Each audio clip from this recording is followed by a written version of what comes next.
su oficio, o sea, cuando Valladolid es corta, pero es que estamos hablando de literatura. Los grandes literatos, Góngora, Cervantes, cuya presencia está documentada en Valladolid en aquella época. Fijaros en un muchachito de 12, 13 años, en un entorno cortesano. A ver, no quiere decir que Pedro Sobremonte forme parte del Cortes, pero está en un Valladolid con una actividad artística impresionante. O sea, el duque de Lerma, construyéndose el Palacio Real, bueno, un poco de contexto. Bien, la formación la debe acabar en torno a 1614, porque se sabe que ya accede como oficial en la documentación los talleres de Gregorio Fernández. Mirad, el aprendizaje va desde que eres aprendiz hasta que te haces oficial. Oficiales quiere decir que tú ya has pasado un examen del oficio y te has convertido en un oficio, en un maestro. Pero puedes tener taller o no puedes tener taller. Puedes ser un oficial ya examinado dado ya para el oficio, pero por cuestiones económicas no puedes tener taller y puedes estar trabajando para otro escultor afamado. En este caso, Pedro Sobremonte, en 1614, es oficial de Gregorio Fernández. Este nombre es fundamental. Bien, ¿qué pasa? Bueno, pues que estar a la sombra de un gran maestro, pues claro, tú quieres tener tu propio taller y pues, quieres prosperar. Prosperar a la sombra de un gran maestro como Gregorio Fernández de Valladolid se le hacía imposible a estos escultores y buscan poblaciones en las que asentar sus talleres. Bueno, ¿qué hace Pedro Sobremonte? En octubre del 17 ya aparece en presencia, con taller propio. O sea, se va de Valladolid y se va a la 17 presencia. Y allí se asienta y abre taller propio. Contrae matrimonio, desarrolla su actividad familiar. Y bueno, no se sabe mucho de este escultor, se sabe que en enero del 28 toma testamento, murió bastante joven, porque muere en el 29, claro, nació en 1589, pues murió pues con 40 años, escaso, 30, sí, ¿no? Con 40 años. Y muere en el 29. Mirad, hay un asiento aquí en un libro del archivo de aquí de San Juan, de la Cofradía de la Purísima Concepción, en 1629, realiza una escultura de la Inmaculada Concepción, que luego me promueve Juan González, que también se paga por 500 reales. Eso es una obra bastante importante. En ese altar es donde estaba la imagen de la Concepción. Esta imagen actualmente está perdida. Está perdida o está en alguna parroquia que no está descontextualizada. Pero trabajó ya para la parroquia de San Juan. Entonces luego terminará en su Cristo del Amparo. Y bueno, para que entendáis un poquito también el contexto artístico en el que se forma Pedro de Sobremonte, he traído una serie de crucifijos de los maestros que están trabajando en Valladolid en este momento, en el que se está formando, en el que está en Valladolid. El gran Pompeo Leoni, trabajando para la corte, luego se trasladó a Madrid y bueno, en Valladolid dejó algunos crucificados manieristas de finales del 16, principios del 17, pero que les entroncan con la pieza que nosotros vamos a estudiar. Un escultor fundamental, Francisco del Rincón, que fue el gran competidor de Gregorio Fernández. Lo que pasa es que Francisco del Rincón muere en el 1608 y no desarrolló toda su actividad. Cristo de principios del 17, mirad ese Cristo, ese desarrollo tan estilizado que se le ve, porque luego lo vamos a ver. Lo vamos a ver en ese Cristo. Ese desarrollo ya tan estilizado, que tiende hacia el naturalismo, esa cabeza la hacia la derecha, como ata el perizoma, el paño de pureza aquí, también a la derecha. Bueno, el Cristo de los carros de las batallas, el Cristo de los carboneros de principios del siglo XVII, magníficos.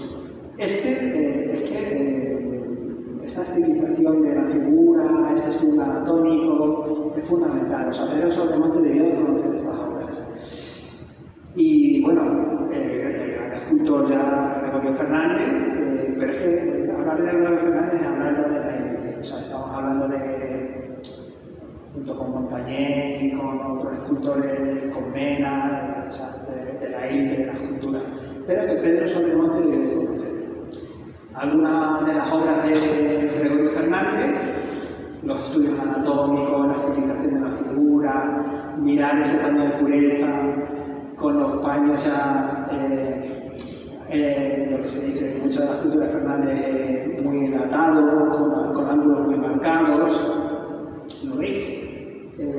Bueno, atado de diferentes maneras, bueno, los estudios anatómicos, los detalles del pelo, no podemos meter mucho. A ver, es que Gregorio Fernández, los grandes yacentes de Gregorio Fernández son magníficos.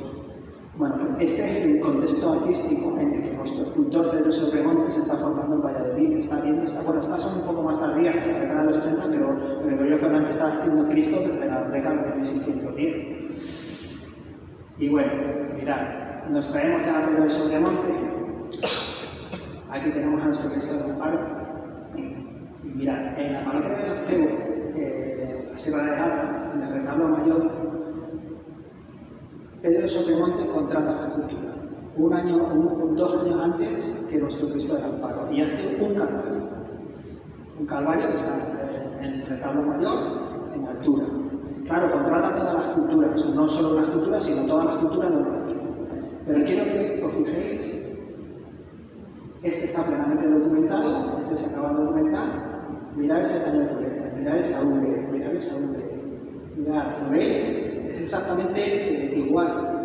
Mirad como, a ver, este Cristo es un poco más tosco, pero mirad, bueno, no sé, habría que ver un poco más cerca las posiciones, la estilización, cómo caen sobre los hombros, el pelo.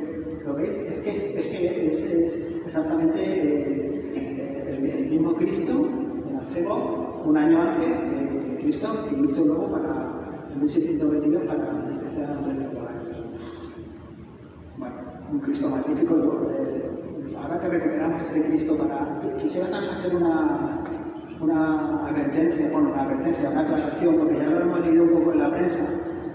No sé por qué han empezado a decir que era una de las, no entiendo por qué, que era una de las esculturas más importantes de la Semana Santa de Jarana, cuando estamos rescatando ahora mismo la historia, y cuando os digo que es un Cristo que no procesionó nunca, estuvo en clausura hasta 1879 y no se sabe, no se tiene constancia documental de que el Cristo saliera de clausura a procesionar nunca. O sea, cuando veáis, ahora que recuperamos toda esta historia, que recuperamos esta talla, bueno, si la quieren procesionar, porque de repente ahora toma la importancia y aparece, la hemos dotado de toda la documentación. Bueno, a ver, sacar un Cristo de 404 años a la calle, sin un estudio técnico, sin saber cómo está el estado de conservación, sería una insensatez. O sea, este Cristo ahora que recuperamos, lo primero que tiene que pasar es por el médico. Tiene que pasar por el médico. A ver en el que está el estado de la madera, la policromía, si es original, si no es original, yo me atrevo a decir que no, que tiene repinte, que está muy limpio y bueno, parece bastante nuevito, y posiblemente debajo de esa policromía haya una policromía original del siglo XVII. Así que, por favor, no es un Cristo que haya estado vinculado a la Semana Santa de Jarana, o por lo menos hasta ahora no tenemos constancia documental de ello. Es un Cristo que estuvo en clausura, que en la desamortización pasa a la parroquia de San Juan. Se pone en el altar del Santísimo Cristo, en algún momento se lleva a la capilla mayor, pero no hay constancia de que esto esté vinculado a la Semana Santa. Si a partir de ahora alguna cofradía lo quiere, se puede hacer, porque yo le digo, no. Cuidado también con este tipo de obras, porque se sabe que a partir del 17 las obras que Francisco Lecón o Gregorio Fernández, que están haciendo los grandes pasos procesionales, las tallas que salían en procesión se ahuecaban, se vaciaban para aligerarlas de peso. Porque claro, cargar esas obras. Lo que requiere este Cristo ahora mismo es ahora que se recupera toda la historia, es un pasar por el médico, igual que se llamaron las angustias a los talleres de la Fundación de la Desde del Hombre. Pues yo creo que ahora tenemos un Cristo de 404 años de una calidad buenísima de los talleres placentinos, vinculados a los talleres vallisoletanos de la Rebeca Fernández, y a lo mejor es el momento de, antes hablábamos, ¿verdad?, de las edades del hombre y tal, pero bueno, estamos recuperando una pieza que posiblemente puede ir a las edades del hombre. Esas dos piezas estuvieron en las edades del hombre. Que ahora hemos recuperado para la historia una pieza fundamental. Bueno, el Cristo del Acebo, no sé, se tienen constancia documental de muchas obras de Pedro Sobremonte, pero no se conservan todas, y poco a poco se está recuperando.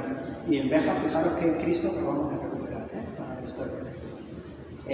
Os voy a enseñar un poquito el detalle del Cristo. Es un Cristo que le pedimos, me acuerdo, el verano, en el 21. Le pudimos pedir, o sea, es calcado a la escritura, en torno a 1,90, de tamaño natural. Fijaros en el perizoma, en ese paño de pureza, muy vinculado con Gregorio Fernández, esos acartonamientos, esos ángulos, bueno, precioso, magnífico. Es un estudio anatómico magnífico. Ahora lo vamos a ver a detalle. El Cristo, cuando se controla, dice que tiene que aparecer muerto en la cruz. Bueno, pues aquí le vemos como expirando su último momento de vida, ¿no?, con la boca entreabierta, los ojos entrecerrados, el pelo por detrás de las orejas, como cae por los hombros. Magnífico, o sea, era el estudio anatómico, o sea, es una pieza del siglo XVII impresionante, o sea, digna de tener en consideración. La policromía, que ya os advierto que faltaría por documentar, sería interesante meterse en los libros de fábrica de la parroquia, a ver si hay algún pago en el siglo XX de limpieza, de repinte, era muy rico, ¿no? Por una talla de 400 años habría acumulado suciedad, había pérdida de policromía, y posiblemente en el siglo XX en algún momento se arrepiente. Magnífico. ¿Qué os falta aquí en este Cristo? La corona de espinas. Eso es un paso hacia el naturalismo. Luego lo vamos a ver en otro. O sea, el paso ya del manierismo al naturalismo barroco, los escultores ya empiezan a utilizar los postizos, las coronas que no están talladas en la propia madera, sino que se ponen y se quitan, los ojos vidriosos, los enterados en los paños de pureza, el perizoma, una serie ya de recursos que son el paso del manierismo, del Renacimiento al naturalismo barroco. Este Cristo perdió la corona de espinas, que ya era una pieza de Quitelcón. No sé exactamente cuándo la pierde, pero no sé si se aprecia, bueno, no podemos ver en la fotografía, creo apreciar en la fotografía del principio del 20 que ya no la tenía. Bueno, pues a lo mejor en el traslado, a lo mejor estuvo almacenado, en algún momento pues perdió la corona de espinas. Esos detalles, las espinas que atraviesan las cejas, la sangre, ya del realismo barroco, o sea, realismo barroco, mirad otra perspectiva, mirad el estudio anatómico. Eso es una pericia del escultor importante. Otro detalle.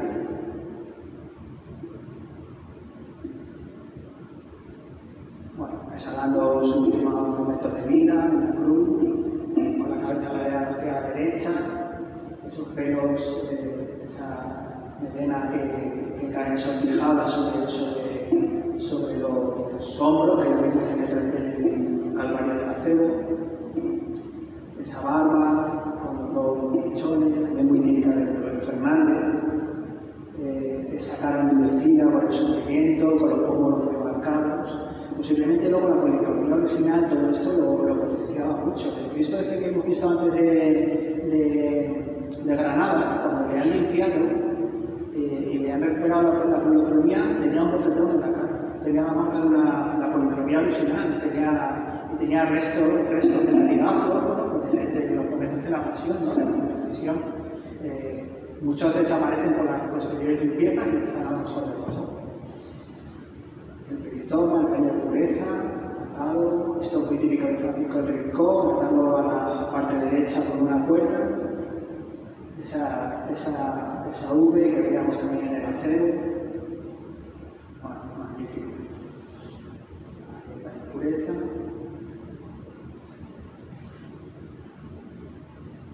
Mirad, nos falta un dedo. Igual que le falta la corona, pues son piezas que han sufrido a lo largo de los siglos pérdidas. Le falta un dedo. Ahí tenéis el estudio anatómico de la mano. Tan bonito. De los pies. Bueno, si veis el acero, mirad esta disposición de los pies. Mirad, a ver si la podemos recuperar. Mirad, no sé si la apreciáis desde ahí. No se aprecia mucho, ¿verdad? Es que es exactamente igual. O sea, esa disposición de los dedos, exactamente igual a la acero.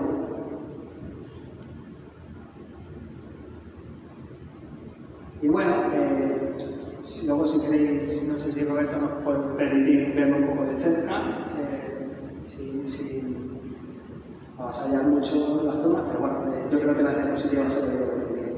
Y mirad, lo quería comparar con otros Cristos, por ejemplo, el Cristo de la Consumación de Santa María, de finales del siglo XVI, con una disposición, bueno, si veis el nuestro, mirad la V que marca los brazos, el cuerpo ya en posición caída, aunque bueno, prácticamente no flexiona las piernas como en otros Cristos que las flexionan, está como bueno, en una ingravidez de una belleza, a mi modo de ver, magnífica, ¿no? Parece un cuerpo ingrávido, o sea, que no pesa. Lo traía en comparación con el de Santa María, mirar esa disposición más romanista, prácticamente el cuerpo no cae, es lo que apoya. Mirad, la corona de espinas tallada en madera, todavía estamos en el final del Renacimiento, un Cristo muchísimo más tosco, mirad la talla del cabello. No existe esa dureza, aunque tiene un estudio anatómico también importante, está muy sucio también, bueno, hay que hacer una limpieza. Mirar ese rizoma muchísimo más tosco, mucho... Pues, claro, ¿qué calidad tiene ese Cristo? Ese paño de pureza en comparación con otros Cristos, ¿no? Y bueno, no se nos mueve el tiempo. Se está haciendo nada, es la mirad. Muchas de estas imágenes, luego en las advocaciones posteriores durante la Edad Moderna, fueron utilizadas por gremios para crear cofradías o hermandades. Bueno, pues nuestro Cristo del Amparo en el 18 tuvo una, y tuvo una muy curiosa que nos entronca con nuestro patrimonio industrial, con nuestra actividad textil. Mirad, en Madrid, y no sé por qué terminó en el Instituto de Patrimonio Histórico Español, en la biblioteca, se conservan las constituciones de la Santa Esclavitud de Jesús del Amparo, situada en el convento de la Recepción de la Villa de Béjar, del año 1759, que se hace para la imagen de nuestro Cristo crucificado. Vale. ¿Por qué hablo del textil? Importante, porque la hermandad la crea el gremio de los tundidores. El tundido es uno de los procesos de la fase final del textil.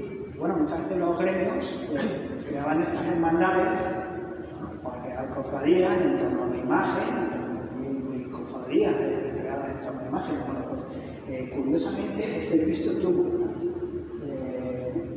la Santa Escritura de Jesús del Amparo y las constituciones son de 1759. Bien, aparte de que se crea esta hermandad, es un documento interesantísimo para la historia de nuestro patrimonio industrial, incluso a nivel nacional, no tiene partido. Lo voy a explicar porque, bueno, lo firman 77 profesionales del tundido, de las fases finales del pan, del textil. Se compone de 14 puntos, constituciones, y tiene un marcado carácter relacional, no puede ser de otra manera, pero también mutualista, y ahora os lo voy a explicar.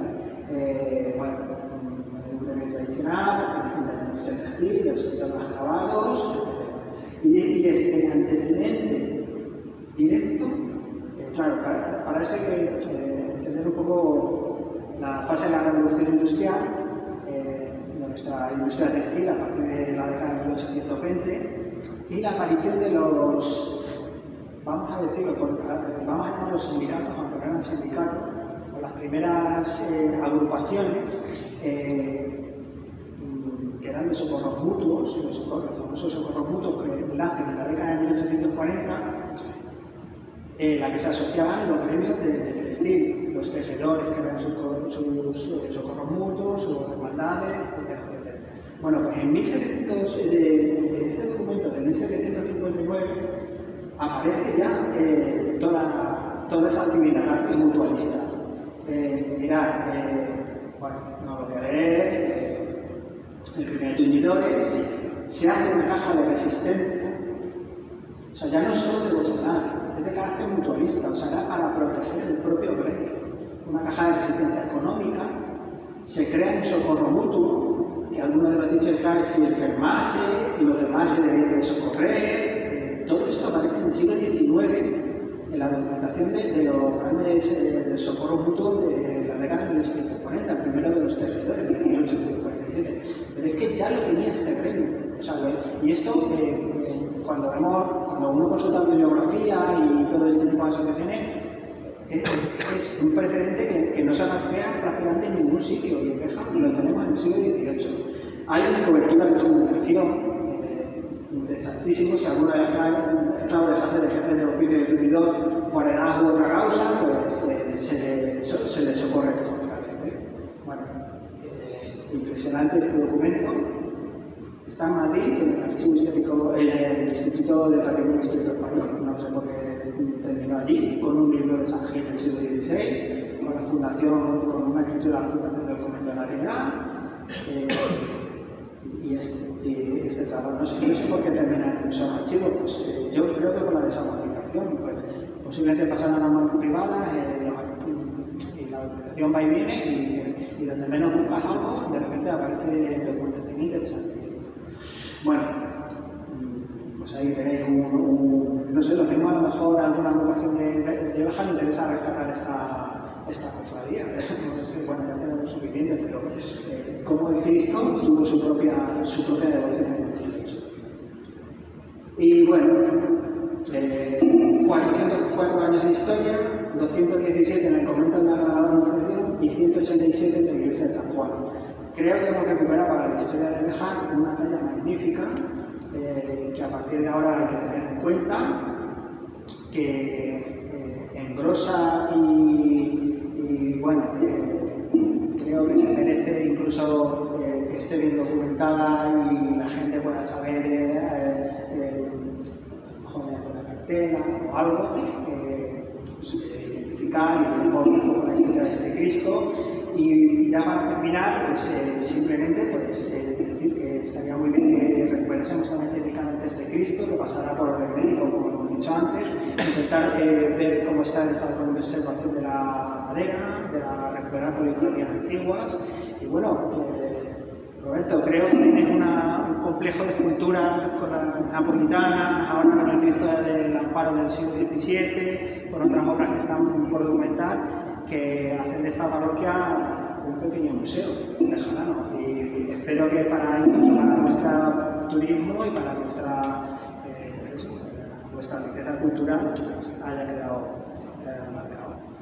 Y nada, muchas gracias. Si alguien tiene alguna pregunta o quiere ver algún detalle, pues aquí estoy. ¿Vale? Muchas gracias.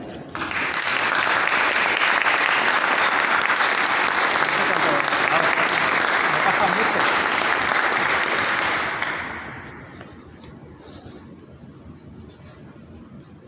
Bueno, tampoco nos hemos pasado tanto. Nada, yo no sé si Roberto, si le queréis ver un poco a detalle, ahí le tenéis.